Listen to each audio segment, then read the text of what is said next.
आजादी, हम के रहेंगे। अजी क्या चाहते हो? अजी क्या चाहते हो? मनुवाद को नष्ट करो, नष्ट करो, नष्ट करो। ब्राह्मणवाद को नष्ट करो, नष्ट करो, नष्ट करो। अरे जय जय जय जय जय भी। आपका इससे क्या लेना देना कि ब्राह्मण जो है एनाल सेक्स कर रहा है कि नहीं, दलितों में क्या चल रहा है, तो हेट्रोसेक्सुअल कपल है उस पर इस तरह की चीजें नहीं है, तो आप इसमें क्यों घुस रहे हैं? संभवामि युगे युगे जो हमारा संस्कृत का श्लोक है, तो युगे युगे को युगे युगे करके लिखा है। उसके बाद इन्होंने एक अली नाम का व्यक्ति है, मुस्लिम है, लेकिन उसने जो पकड़ा हुआ है कि 377 पहली झांकी है, शादी की आज़ादी बाकी है, मंडप यहीं बनेगा। इसको निकाह नहीं करना है, क्योंकि निकाह करने जाएगा तो पहले ही कहाँ कहाँ से काट छांट देंगे इसके अपने ही मजहब के लोग, इसे भी अच्छे से पता है। आप आते ही हैं कि नहीं हम सेक्स करने को एकदम मेन स्ट्रीम करेंगे और सड़क पे हम उसके बारे में चिल्लाएंगे। आप उसमें अलग अलग मतलब पुसी, तो ये वो इस तरह के शब्दों का जब प्रयोग करते हैं, फाक शिट फलाना डिमका, जो हमारे समाज में स्वीकार्य नहीं है। कम्युनिस्टों की एक बड़ी समस्या हो गई है, इन्हें कहीं भीड़ मिलती नहीं है, तो ये क्या करते हैं कि ये पैरासाइट की तरह, परजीवी की तरह ये अलग अलग आंदोलनों में घुसकर ये जो पोस्टरबाजी करते हैं, बस इनको अब पोस्टर बनाना ही आता है। और दुर्भाग्य देखिए, चे गुवेरा हो गया या बाकी इनके जो कार्ल मार्क्स और इस तरह के लोग रह गए हैं, इनका अगर आप होमोसेक्सुअलिटी पे पढ़ोगे बयान तो आप सन्न रह जाओगे कि ये लोग बोलते थे कि ये तो मेंटली बेकार है, सबसे घटिया मतलब डेकेडेंस है सोसाइटी का अगर कोई समलैंगिक है। वही पार्टी जितने फॉर्म्स हैं सब में थर्ड जेंडर का एक टिक लगवाती है, रिकॉग्नाइज करती है, और उसी को और उसी धर्म को जिसके लोगों को बोला जाता है कि तुम इन लोगों को चुनते हो, उनको ये लोग अफेंड करने में हमेशा ही आगे रहते हैं। यही विडंबना है कि जितना LGBTQ के लिए यही हिंदुत्ववादी पार्टियों ने किया है, उतना और किसी ने नहीं किया। नमस्कार दोस्तों, आज मैं चर्चा करने जा रहा हूँ समलैंगिकों के ऊपर। ये जो प्राइड परेड अभी चल रही है दिल्ली में उसके ऊपर, और फिर उनके विवाह को लेकर अब जो है कानून बनाने की कवायद होने वाली है शायद, या सुप्रीम कोर्ट जो है इसमें अपनी टांग अड़ाने जा रहा है। तो उन सब को लेकर आज मैं चर्चा करूंगा। समलैंगिक जब मैं बोलता हूं तो उसका तात्पर्य गे से है, लेस्बियन से है। और जब प्राइड परेड की बात होती है, जो सतरंगी इंद्रधनुषी झंडा आप इनका देखते हैं, तो उसमें फिर LGBTQ+ ये सब आते हैं, उसमें बाइसेक्सुअल्स हैं, ट्रांसजेंडर्स हैं, और जेंडर की जब अवधारणा होती है जो पाश्चात्य एकेडमिक इंस्टीट्यूशंस में और पाश्चात्य समाज में आपको देखने को मिलती है कि व्यक्ति केवल पुरुष या महिला या किन्नर नहीं होता, 72 तरह के जेंडर होते हैं, और उसको इन्होंने बहुत ही मतलब एलिमेंट्री लेवल तक जाकर के तोड़ दिया है। और इस तरह की बातें हो रही हैं अब कि हार्वर्ड जो है वो बता रहा है मेडिकल प्रैक्टिशनर्स को कि बच्चे जो इन्फेंट्स हैं जो LGBTQ, आप सोचिए इन्फेंट्स मतलब यही समाज, यही पाश्चात्य समाज जो 18 वर्ष तक जो है बच्चों का कहता है कि कंट्रोल जो उनके माता पिता के हाथ में होना चाहिए, या हम भी वयस्क उन्हें 18 वर्ष के बाद ही मानते हैं कि उनमें सोचने समझने की क्षमता तब आती है कि अच्छा क्या है बुरा क्या है। वही समाज अब इन्फेंट्स तक को इस तरह से लेवल कर रहा है, और कई तो इतने एक्सट्रीम में जा चुके हैं जो कह रहे हैं कि बच्चों को जेंडर जो है गर्भ से बाहर आने से पूर्व ही पता चल जाता है कि उनका जेंडर क्या है। मैं उतने मतलब भीतर नहीं घुसने जा रहा कि ये मसला क्या है, जेंडर क्या होता है, फलाना डिमका। मेरा जो मुख्य मतलब प्रश्न है और जो आज का जो विचार बिंदु है वो यह है कि क्या समलैंगिकों को, जो सेम सेक्स मैरिज की बात होती है कि लड़की लड़की से विवाह कर सके, लड़का लड़के से विवाह कर सके, उस पर जो सुप्रीम कोर्ट करने जा रहा है वह कितना उचित है, कितना अनुचित है? क्या उसे ये जो हिंदू विवाह रीतियाँ, उनके परंपराओं के आलोक में ही वो विवाह करना चाह रहे हैं? कई जगह हमने देखा भी एक वह होता हुआ, उसमें ये लोग बदलाव लाना चाह रहे हैं, तो क्या वह होना चाहिए। और दूसरा, ये जो प्राइड परेड में इनके जो स्लोगन्स होते हैं और जिस तरह की बातें ये लोग कहते हैं वो है क्या। सबसे पहले प्रश्न यह आता है कि क्या गे होते हैं, लेस्बियन होते हैं, क्या यह कोई विकृति है। मेरी निजी राय जो है, मेरा जो निजी विचार है, मैं इसे विकृति नहीं मानता। विकृति नहीं मानता इन द सेंस कि भगवान ने सबको बनाया है, हर तरह के जीव हैं, मनुष्यों में भी हर तरह के मनुष्य होते हैं। उनके मतलब भले ही वो एक बहुत कम प्रतिशत हो, उनका वो 0.01% हो समाज में, लेकिन वो हैं, उन्हें भी ईश्वर ने ही बनाया है। तो क्या हम उसे विकृति कह सकते हैं? क्या मेडिकल साइंस उसे विकृति मानता है? क्या यह पाश्चात्य जो सभ्यता है वो इसमें अधिक घुसकर समाज को बिगाड़ने की राह पर चल चुका है? देखिए, जब हम समाज बिगाड़ने की बात करते हैं तब उसमें वो दूसरे तरह के लोग आ जाते हैं। गे हैं या लेस्बियन हैं, जो समलैंगिक लोग हैं, जो संबंध उस तरह के स्थापित करना चाहते हैं, या वैसे लोगों, पुरुष के साथ रहना चाह रहा है, उसमें अपना प्रेम ढूंढ रहा है, वहाँ तक ट्रबल नहीं करता जब तक कि वो या अपने सर पे चिपका के घूमने लगे कि मैं गे हूँ और मेरा सम्मान करो। क्योंकि जब मैं एक स्ट्रेट व्यक्ति हूँ तो मैं तो अपने सर पे नहीं चिपकाता ना, मैं स्ट्रेट हूँ, मेरा सम्मान करो। तो जब आप ओवर्टली मतलब पुश करने लगते हैं समाज में जाकर कि हम ऐसे हैं, हमें ये पसंद है और तुम्हें सम्मान करना ही होगा, तुम अगर सम्मान नहीं कर रहे हो तो तुम में मानसिक समस्या है, तब समस्या हो जाती है कि हम तुम्हारे लाइफ में, जीवन में इंटरफेयर नहीं कर रहे हैं, तो तुम भी उस तरह से हमारे जीवन में इंटरफेयर मत करो। अब क्या है कि ये जो प्राइड परेड चल रहा है, मुझे समस्या है कि ये लोग जो स्लोगन्स लिख रहे हैं, अब देखिए एक स्लोगन है ये संभवामि युगे युगे, जो हमारा संस्कृत का श्लोक है, तो युगे युगे को युगे युगे करके लिखा है। उसके बाद इन्होंने एक अली नाम का व्यक्ति है, मुस्लिम है, लेकिन उसने जो पकड़ा हुआ है कि 377 पहली झांकी है, शादी की आज़ादी बाकी है, मंडप यहीं बनेगा।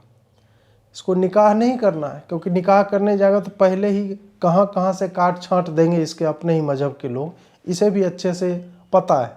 तो इससे समस्या हो जाती है मुझे समलैंगिकों से, जो प्राइड परेड में जब आप सामाजिक स्वीकार्यता की बात करते हैं, उसके लिए निकलते हैं और आपके स्लोगन्स में, आपके नारों में एक परवर्जन दिखता है, मेंटल परवर्जन, मानसिक रूप से आप अश्लील बातें कर रहे हैं। ये प्राइड परेड में जो हो रहा है वो ऐसा लगता है कि आप गली नुक्कड़ पे पब्लिक में सेक्स कर रहे हैं। वो उसी तरह का बौरम एक भद्दा प्रदर्शन है जिस तरह के स्लोगन्स का।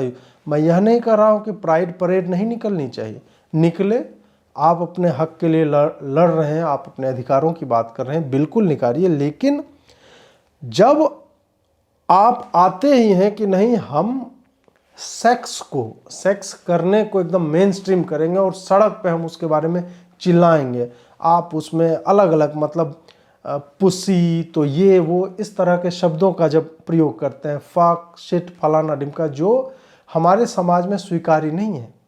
समाज में स्वीकार्यता का अर्थ यह नहीं है, लोग पूछने लगेंगे तुम क्या गाली नहीं देते हो? देते हैं, लेकिन वो माइक पे चढ़ के तो गाली नहीं देता। भाई माइक पे चढ़कर जो है पीनिस और इस तरह के मतलब फक और शिट और इस तरह की बातें तो नहीं करता।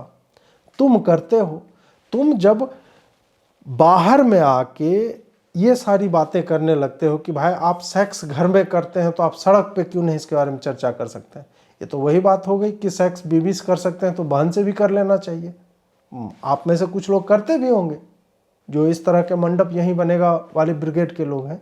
तो ये तो उस तरह की विकृति को भी ये एक तरह से पुश करने लगेंगे।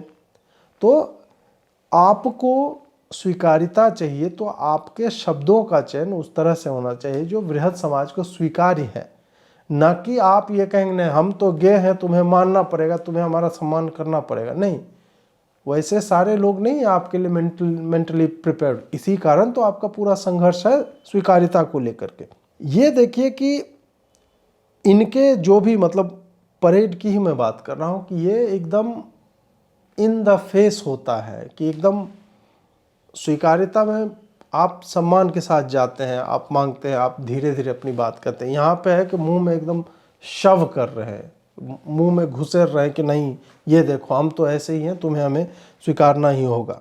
जब आप कहते हैं कि आपकी सेक्सुअलिटी, कि मैं मेल हूँ लेकिन फील कर रहा हूँ फीमेल टाइप, अपने I am a female trapped inside a male body या वाइस वर्सा, उस तरह की भावनाएं आपके अंदर हैं।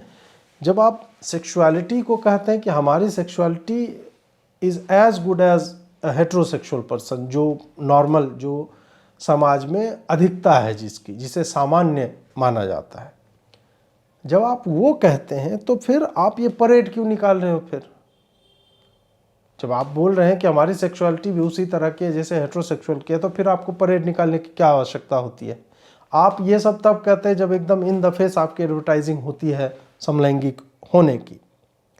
अब एक चीज़ और मुझे देखने को मिली है, एक लॉबी उठ रही है आई एम गे वाली। ये मैं आपको अपने व्यक्तिगत अनुभवों के आधार पर कह रहा हूँ। जब मैं 2004 से 7 तक दिल्ली यूनिवर्सिटी में पढ़ रहा था, किरोड़ीमल कॉलेज में, उस वक्त जो है एक कल्चर चला हुआ था, बगल ही में मिरांडा हाउस गर्ल्स का कॉलेज, वहाँ पर, या हमारे भी कॉलेज में इक्के दुक्के लोग दिखते थे कि हम जो है वो तो गे है, वो लेस्बियन है, 2 लड़की साथ चल रही है और वो अपने आप को इस तरह से दिखा रही है और इसका एक एडवर्टीजमेंट हो रहा है कि मैं लेस्बियन हूँ।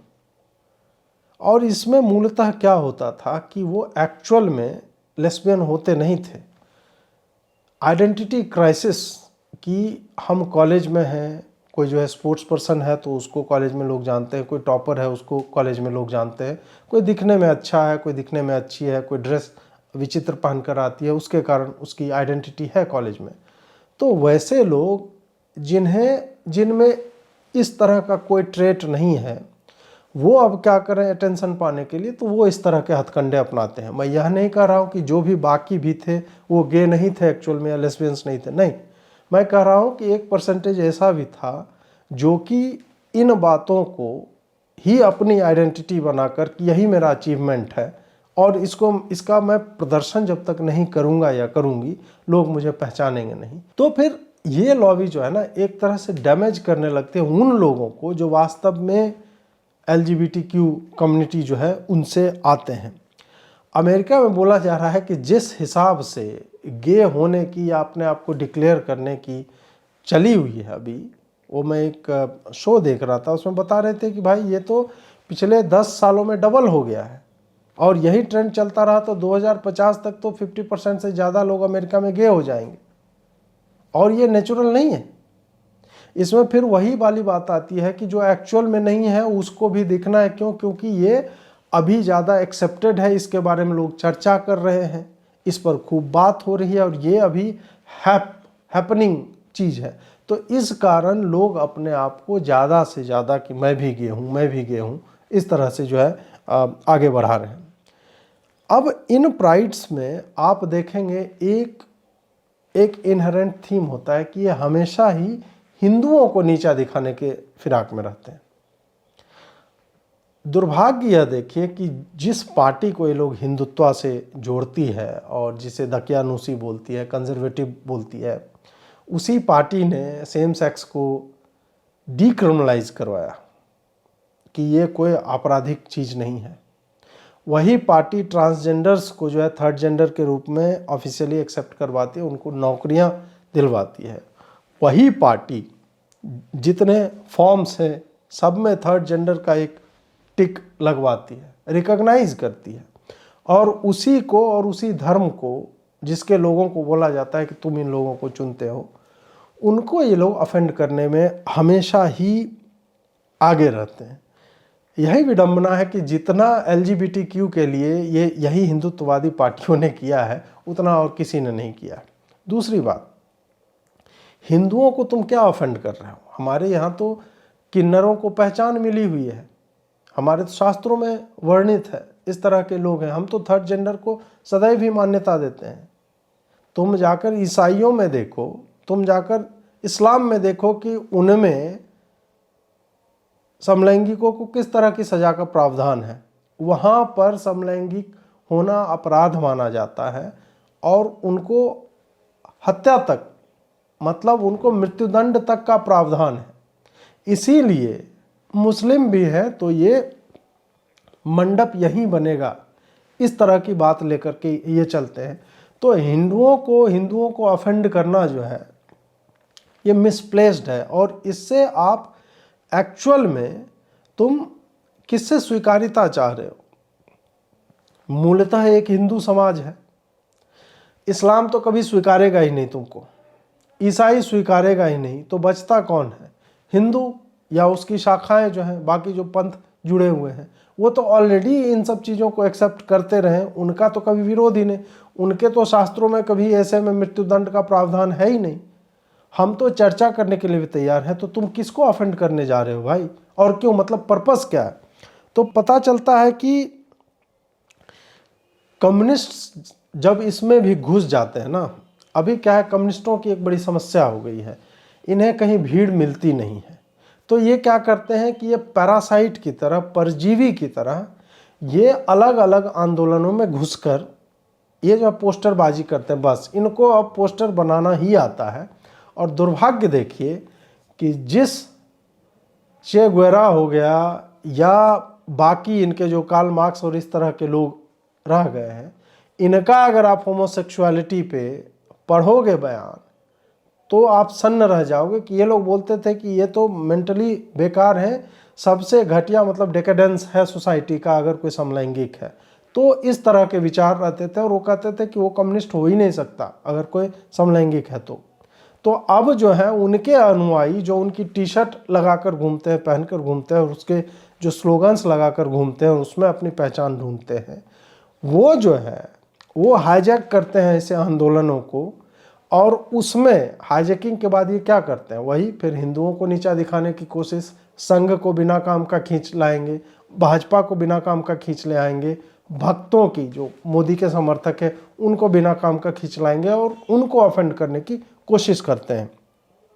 ये हमें ऐसा दिखता है, ये जितना प्राइड परेड निकलता है इसमें जैसे वेस्टर्न कंट्रीज में है कि सोसाइटी के अगेंस्ट ये निकलता है कि सोसाइटी में हमारा एक्सेप्टेंस हो। जब हम भारत में इन प्राइड परेड्स को देखते हैं तो इसमें आप पाएंगे कि इनका पूरा डिबेट जो है वो सोसाइटी के अगेंस्ट नहीं है, जैसा कि पाश्चात्य देशों में होता है कि वहाँ पर आप समाज से स्वीकार्यता की अपील करते हैं, वहाँ निकालते हैं और वहाँ वो काफ़ी हद तक सफल भी रहे हैं। अब जो है मेन स्ट्रीम में चर्चा का हिस्सा बन गया है, स्कूलों में इसको रिकॉग्निशन मिल गया। अब वो सही हुआ गलत हुआ वो एक अलग डिबेट है, लेकिन वहाँ इस तरह से बात होती। यहाँ पे क्या होता है कि जो कम्युनिस्ट जब घुसते हैं तो उनके डिबेट, उनकी चर्चा, उनके स्लोगन सब कुछ पॉलिटिकल हो जाते हैं, वो जेंडर बेस्ड डिबेट नहीं रह जाता। फिर उसमें आप मतलब ब्राह्मण और कास्ट ले आएंगे। आप ये देखिए एक पोस्टर जिसमें एनल सेक्स, ब्राह्मणिज्म और बाकी कास्ट में इस तरह की चीज़ों पर ये डिबेट कर रहे हैं। क्या कहेंगे आप इस पर? और इस तरह के पोस्टर्स ये इंस्टाग्राम पे डाले जाते हैं ताकि लोगों को ऑफेंड कर सकें। तो पूरा का पूरा पर्पस जो होता है इनके सामाजिक स्वीकार्यता का वो पॉलिटिकल हो जाता है और फिर एजेंडा वही आ जाता है कि प्राइड परेड में भी मोदी का विरोध हो रहा है, प्राइड परेड में भी संघ का विरोध हो रहा है, जबकि प्राइड परेड किसी चीज़ के विरोध में नहीं हो सकती। प्राइड परेड जो होता है वह LGBTQ+ के राइट्स के सपोर्ट में होती है, किसी के विरोध में नहीं होता है वो। तो तुम अपने राइट्स को कहाँ सपोर्ट कर रहे हो? तुम जो है मंडप वहीं बनेगा तो मंदिर वहीं बनेगा, उस स्लोगन को लेकर के मतलब चल रहे हो। तो ये जो जक्सटापोजिशन होता है और ये एक तरह से पैरासिटिक नेचर जो है कम्युनिस्टों का, वो जब कूदते हैं तब जो एक्चुअल में समलैंगिक लोग हैं, गे हैं, लेस्बियंस हैं, क्वेयर का के अपने आप को जो भी आइडेंटिफाई करते हैं, उनके पूरे मूवमेंट को नुकसान पहुंचता है। अब हम चर्चा करेंगे कि ये सेम सेक्स मैरिज जो है कि पुरुष पुरुष से विवाह कर सके, स्त्री स्त्री से विवाह कर सके, या जो भी है इस तरह से, इस पर जो अब बात होने वाली है उस पर मेरे क्या विचार हैं या मैं क्या सोचता हूँ, उसको किस तरह से देखा जाना चाहिए। देखिए, इसमें सतही तौर पर अगर देखा जाए तो किसी को कोई समस्या नहीं होनी चाहिए। हम भले इस डिबेट में चले जाते हैं कि नहीं, नारी और पुरुष ही जो है संसर्ग कर सकता है क्योंकि उससे संतानोत्पत्ति होती है। ठीक है, बहुत लोगों के बच्चे नहीं होते हैं, बहुत लोग बच्चा पैदा नहीं करना चाह रहे हैं, तो हम उसको विकृत नहीं कह देंगे। यहाँ पर भी वही है कि कोई प्राइवेट में करना चाह रहा है, रहना चाह रहा है साथ में, तो हमें और आपको तब तक समस्या नहीं होनी चाहिए जब तक कि हमें अपने पड़ोसियों से किन्हीं कारणों से समस्या नहीं होती कि वो जोर से म्यूजिक बजा रहे हैं, वो कुछ और कर रहे हैं उसके कारण। हाँ, आपके सामने आके वो सेक्स करने लगे तो आपको बिल्कुल समस्या होनी चाहिए। आपको ऐसे भी समस्या होगी कि मेल फीमेल सेक्स कर रहा हो, कोई भी कर रहा हो, तो आपको समस्या होनी भी चाहिए। तो वैसे में बिल्कुल वहाँ पर मैं सहमत हूँ, लेकिन किसी का प्राइवेट अफेयर है, अगर वो विवाह करना चाहता है वो करे, विवाह करना चाहे। सरकार अगर उन्हें लगता है कि वेस्टर्न कंट्रीज़ के दबाव में आकर, यहूदियों के दबाव में आकर, या जो भी कंट्रोल कर रहा है वेस्टर्न नैरेटिव को, उसके दबाव में आकर यहाँ पर भी एक कानून बनाने की बात चलनी चाहिए, तो ठीक है, कानून बनाइए आप, और उनके लिए एक अलग एक्ट होना चाहिए। और इन लोगों को आप हिंदू विवाह कानून के अंतर्गत आप नहीं पुश कर सकते, क्योंकि ऐसे विवाह का हमारे पास कहीं भी कोई भी उपलब्ध प्रमाण नहीं है कि इस तरह से विवाह हुए। लोग रह रहे हैं, रहते रहे हैं। प्रोस्टिट्यूशन भी हमारे समाज में बहुत लंबे समय से, वैशाली की नगर वधू इस तरह से आप जनपद का सिस्टम था तब से है, तो वो सब भी है। लेकिन इसका मतलब नहीं है कि वो लीगलाइज हो जाए, वो भी आज तक भारत में लीगलाइज नहीं हुआ, वो हर जगह पे रहा है। तो जिसको रहना है वैसे बिल्कुल रहे, लेकिन वह हिंदू विवाह कानून के अंतर्गत उनका विवाह नहीं होना चाहिए, क्योंकि ये एक लीगल चीज हो सकती है। आप कह सकते हैं कि समाज इवॉल्व कर रहा है, आगे बढ़ रहा है, तो उसमें हमें जो है मान्यता मिलनी चाहिए। आप मान्यता दीजिए, लेकिन ये कभी भी धार्मिक नहीं हो सकता। हिंदू पर्सनल लॉज जो है या हिंदू विवाह कानून है, उसके अंतर्गत इन्हें नहीं आना चाहिए। और फिर अभी जो सुप्रीम कोर्ट इसमें कूदा है, उसे केवल इसे इस तरह से कहना चाहिए कि ये पार्लियामेंट का प्रेरोगेटिव है, कि क्या संसद इस पर कोई निर्णय लेती है, क्योंकि उसे कानून बनाना है। इसे सुप्रीम कोर्ट अपने वोकिज्म में घुस करके उसको अपने आइडियाज़ नहीं देने चाहिए। और जिस तरह से सुप्रीम कोर्ट आजकल जो है विधायिका की, कार्यपालिका के, इनके कार्य क्षेत्रों का अतिक्रमण कर रही है, और जो इम्पोर्टेंट चीज़ें हैं उनको डिस्कार्ड कर रही है अपने व्हिम्स और फैंसी पे, तो उस तरह से इसमें भी उसको अपनी नाक जो है नहीं घुसानी चाहिए।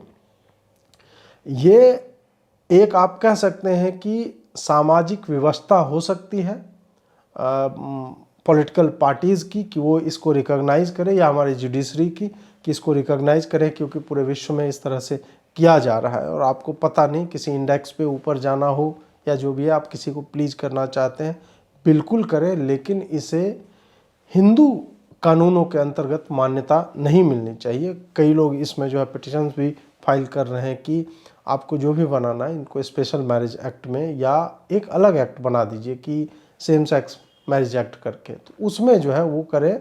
और इसमें यह रहे कि ये लीगल ही हो।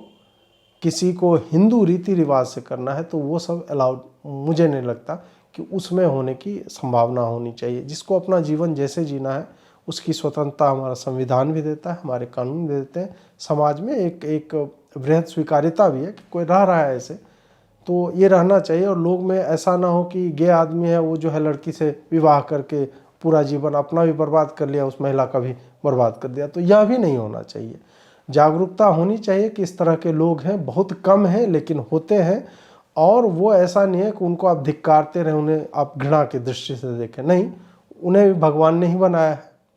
ऐसा नहीं है कि वो उन्होंने कहीं जाके इंजेक्शन ले लिया और वो गे हो गए, नहीं, वो उसी तरह से हैं। हमें और आपको स्वीकारना होगा कि हर चीज़ जो कम है, जिसकी संख्या कम है, वो नॉर्मल नहीं है, ऐसा नहीं होता है। होता है मतलब आप इस बात को एक तरह से आप बेनिफिट ऑफ डाउट दीजिए, आपको समझ में नहीं आता है तो उस बात पर आप सोचना बंद कर दीजिए।